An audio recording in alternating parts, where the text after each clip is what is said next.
I'm Dr. Rick Sherman. And you're? David Gilbert. Hi, have a seat, please. So, Dr. Nesser told me that you have headaches. What I'd like you to do is fill in a little diagram that shows exactly where your headaches are. So that's the front of your head, the back of your head. And I want to know where pain is all over your body. So if you have pain in your toe, fill it in.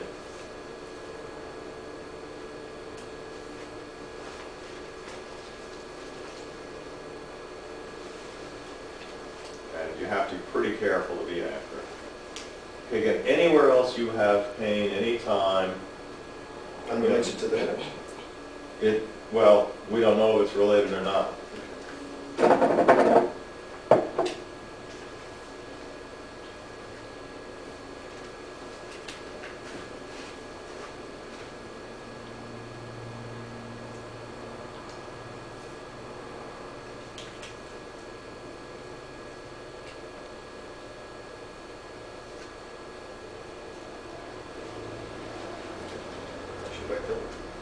Okay, what I'd like you to do now is rate the pains that you've drawn on a scale. Don't do it yet. You're going to write in the levels. What I want you to do is use a scale of 0 to 10, where 0 is no pain. 10 is so much pain that if you had to bear it for one more second, you'd faint. So right now, as you're sitting here, just draw a line to wherever you've rated pain on the back of your head, the front of your head, and your back, whatnot, to how much pain you're in right now. Right now? Yeah, right this second.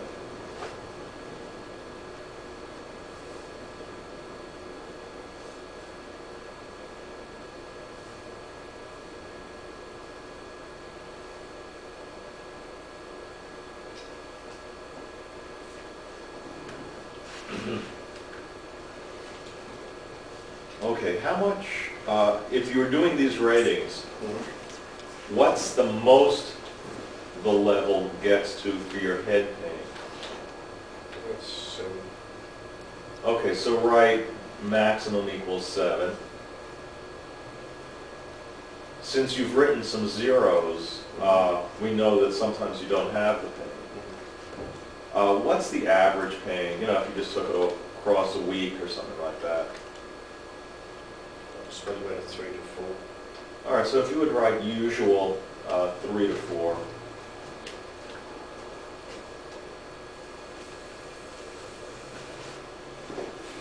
And now for the most difficult part of this exercise. What I want you to do is try to describe the pain that you have in your head. It's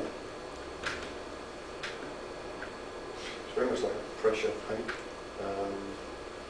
A very constant pressure, with maybe a dull sort of drilling feeling as well. Okay, so if you would write constant pressure, that gives us an idea of what it is. How about the pain just in your armpit? There, it looks like you wrote. It's just a relatively small stabbing pain, which occasionally happens, lasts for maybe 3 to 4 seconds. Okay. The pain in your back? Again, it's very much like a very dull ache that spasms occasionally. Does your back pain and head pain tend to change together? No. Okay. About how bad is your back pain usually? On a rating? Yeah. It can get up to 5 or 6. Okay. So we may or may not explore that more as we go. So what I'm just going to do is show the camera what you drew.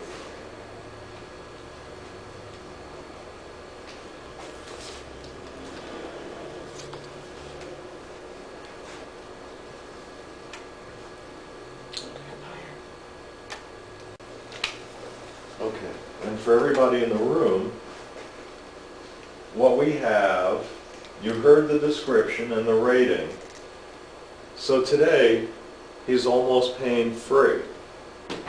So the recordings we get are going to be kind of a baseline recording. We're not going to get a lot going on probably because there's very little pain, so there'll be very little physiological disturbance.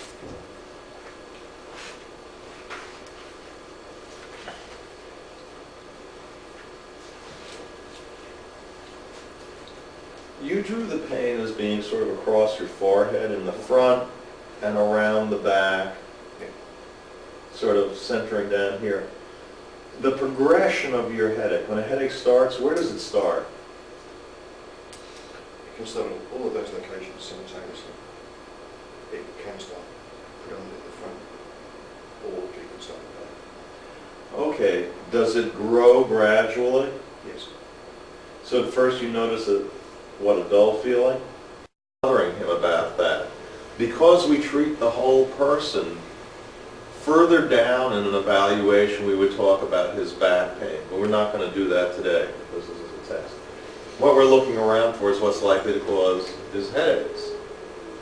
If it looked like he had a lot of shoulder involvement, our first try would be recording from his shoulder. If we weren't sure of anything, we would be recording from his forehead. But now we have a pretty good idea that something's going on with his jaw. So we may as well just record from his jaw directly. If we don't get anything, because remember we have only one channel of muscle tension the way this is set up. If we were using some other system like the Procom Plus where we had set it up in advance for 2 channels of muscle tension, we would probably do the shoulder and the jaw. Okay? But now we're going to take a chance and just do his jaw. And without further ado, we'll mount sensors on your jaw.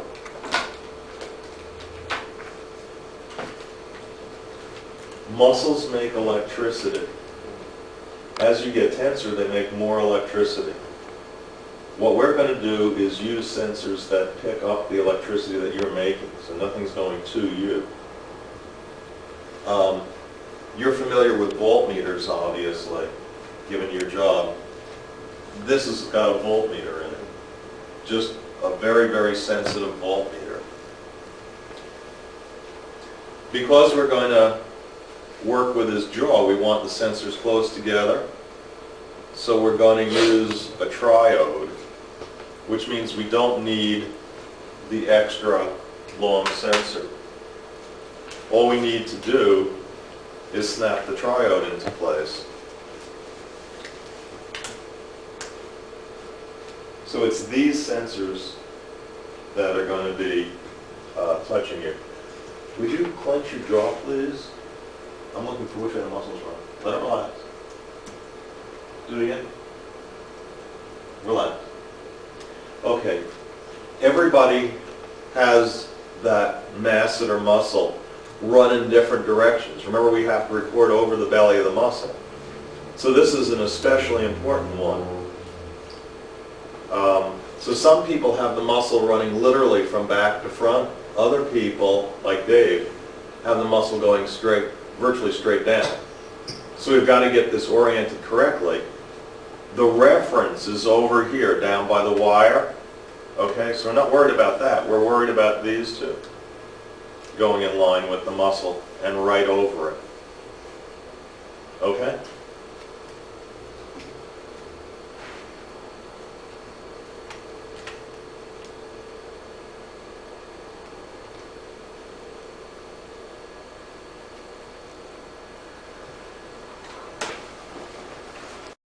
So what we're going to do is wipe your body oils off right by your jaw muscle with an alcohol pad. Are you allergic to having alcohol in your body?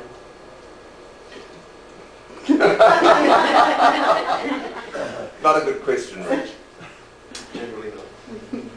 Depends how many. Okay. So as soon as I lit up this screen, it went to auto gain, and now we can see what his muscle tension is. See where the cursor is?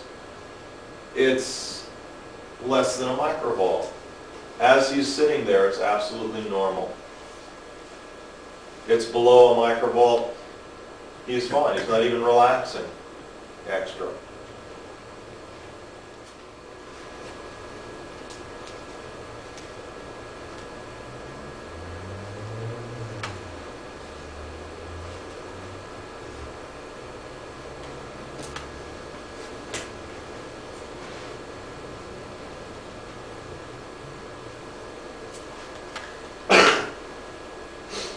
Next, we have a sensor that can pick up your heartbeat. As your heart beats, it sends a pulse of blood into your hand. In between beats, there's less blood in your hand. Blood is relatively dark colored, so what happens is that the color of your hand is really changing. It's going from light, dark, light, dark, light, dark. This sensor sends a light into you. Remember I said that there's only one sensor that sends something in. This is sending a light beam into you. It bounces off the blood and goes to a sensor. And it's not a light that can do anything to you. So what we want to see is, does the rate at which your heart beats change as you think about different things? So I'm just putting it up against your thumb, because that's the finger with the most blood flow in it. Okay, so just relax. Okay, this again goes on your fingers. Now what I want you to do is kind of stay aware of whether your fingertips get cold or uncomfortable. So in case I've attached these a little too tightly, we'll know it and we'll just loosen them up. And again, just looking to make sure that they're tight enough. So you just relax. And what we're going to do is we're going to make use of a reflex, like when a doctor hits the area just below your knee, your leg moves. If your palm is stroked lightly as a feather, that sets off a reaction that causes you to sweat more about a half a second to a second later. So let's slow the screen down enough so that we can see the reaction. If you turn your hand over, would you just stroke right there, right across your hand, just like that. Very light, like a feather, okay? Okay. And did we get an effect? Yes. Okay, so all of this is working. So now we're ready to get an idea of what your reactions to stress are. And what I have to do, excuse me for moving back and forth here, but I'm trying to stay out of the display. What I have to do first is make a note of what the levels are now. And I can just, by eye, average it out. That's really all we need to know. And I'm not using the lines, I'm using the digital numbers. And I can tell about what the range is if I let Dave just sit quietly for a while. So just sit quietly, look ahead of you, and we're going to just let a minute or so go by, and we'll get an idea of the range of these different parameters. The reason you eyeball it instead of doing a recording and then working back from the recording is when the computer makes its averages, it includes all the artifacts, like he had turned his head and turned back. We don't want any of that. All we want are the averages without artifacts, and we can get that by eye far quicker than the computer can give it to us. If you have an extra hour after you see a client to go back into the computer's recording and do an evaluation of the session where you cut out all of the artifacts and then have the computer make means and standard deviations? Or you just have it make means and standard deviations of little slices of time where the recording is good? That's the most accurate way to do it. However, it turns out that when you eyeball it, you get the same numbers, essentially. There's no difference in what you get. And one of my students in Greece happens to be a little compulsive, and he likes to do both. And I have yet to see him get numbers that are significantly different. You know, eyeballing versus what the computer gives you. If you have that extra hour to play with the computer every day between clients, you're losing a client the time you can be seeing another client. So you're not doing things well economically.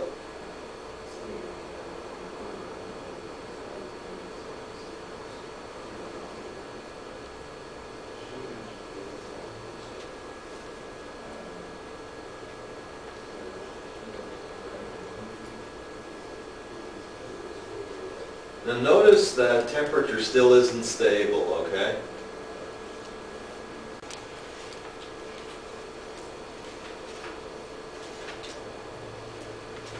Okay.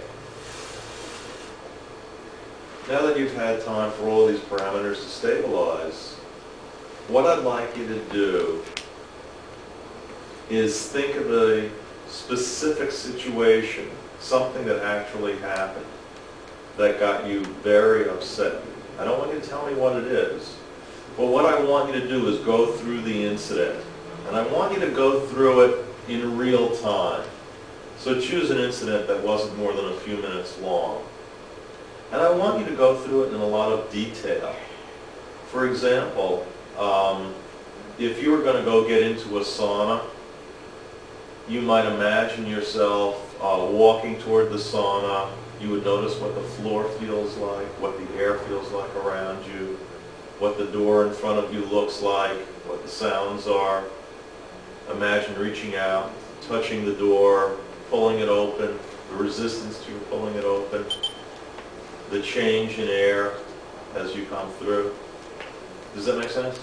So that kind of detail and that kind of timing. So again, I'm never going to know what this incident is that's upsetting you, but just go through your memory of an actual incident. Feel the emotions, okay? And let me know when you're really, really involved in it.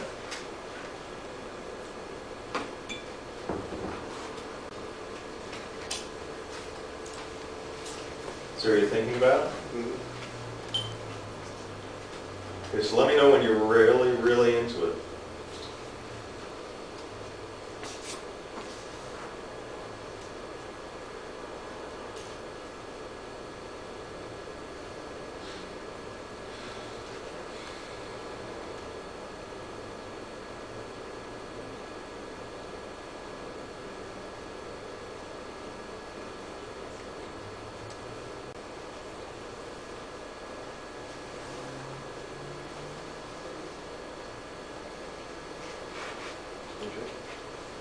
Ready? Okay.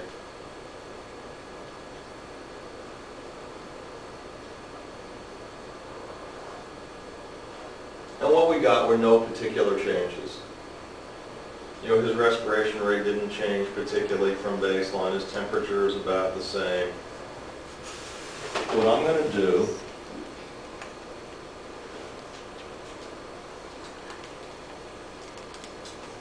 is sort of walk you through an imaginary stressor. Do you have to drive where it gets icy? But used to. Okay, so you're familiar with it. Okay, so just sort of sit quietly, but imagine the situation as I describe it. So, you're in a small car, and it's been below freezing out for a few days. and you have to make a trip on a highway. It starts to rain during the day, but your trip doesn't start until the evening. So you know that there's probably going to be ice gathering up on the highway. You start off on your trip, you get on the highway, and again, you're in a small car, you're a careful driver, so you stay in the slow traffic lane, you're driving along, and it's icy. You can feel the wheels aren't gripping properly. As you're driving along, it's getting darker, and you see a car off to the side of the road. It slipped off the side and it's in a ditch. You keep driving along, and traffic is passing you quickly in the higher speed lanes. So they're just roaring by. And your car is shaking every time a big truck roars by. But you're smart enough not to accelerate too much. You're keeping control of the car. It's getting darker and darker, and it begins to snow. And it's snowing heavily now. There's snow building up on your windshield, and the windshield wipers aren't keeping up with it. So that it's very difficult to see out the front. You're driving along, and now you're regularly passing cars turned over in the ditches. So you know it's a dangerous situation. A big truck roars past you and suddenly veers into your lane right in front of you and slams on its brake lights. You know those giant lights they have in the back of the truck? They blare out right in front of you so that you have to jam on your own brakes. And you know it's not a good idea to jam on brakes in ice, so you're pumping away like crazy, trying to stop yourself from slamming into the back of the truck. And the truck's back is getting nearer and nearer and nearer to you. But then your brakes take hold and you don't hit the back of the truck. The truck slowly pulls away ahead of you and you go on your way. And you survive just fine. Your exit on the highway comes up, you successfully get off, your home's just ahead of you. You manage to pull out to your home, and you're fine.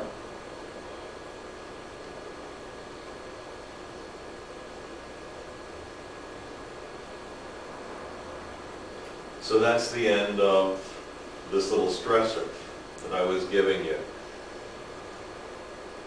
Because we're not recording and because this system isn't set where I normally have it set, I wasn't really able to see what was going on. I know that his breathing rate went from 15 to 20, as you would expect from just about anybody. Of great importance to us, his muscle tension went up by about 50%. You see how the signal looks different now than it did before? So the amplitude went up, but also the type of signal that we're seeing went up. And his skin temperature, as far as I can tell, didn't actually react particularly.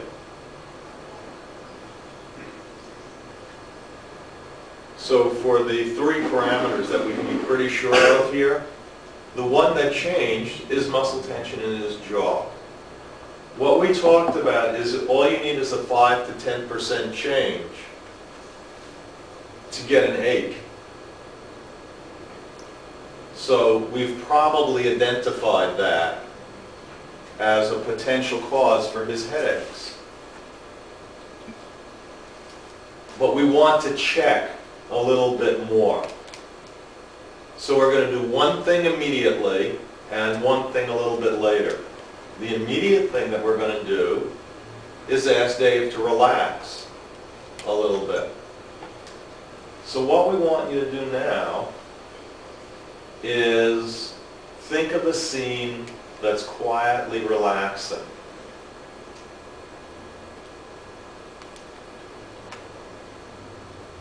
Okay, so the same way you imagine that scene that upset you, think of something that's quietly relaxing. And when I say quietly, I mean, you know, if you happen to relax by jumping up and down on a trampoline or hopping off of roofs, that's not what I mean. Just something where you're sitting very quietly, you're at ease, you're doing something that you like to do in a nice, quiet, safe environment. There's no pressure on you. So imagine something like that and let me know when you're in that environment, okay?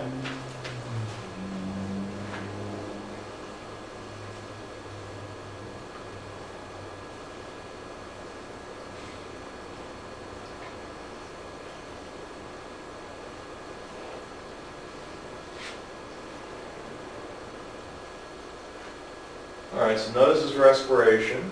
It's down to 12, where it was before I made a point of that. His respiration had gone down, and his muscle tension had gone down to below 1.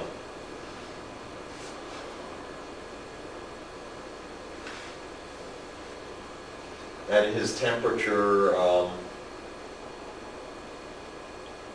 is still sitting about where it was.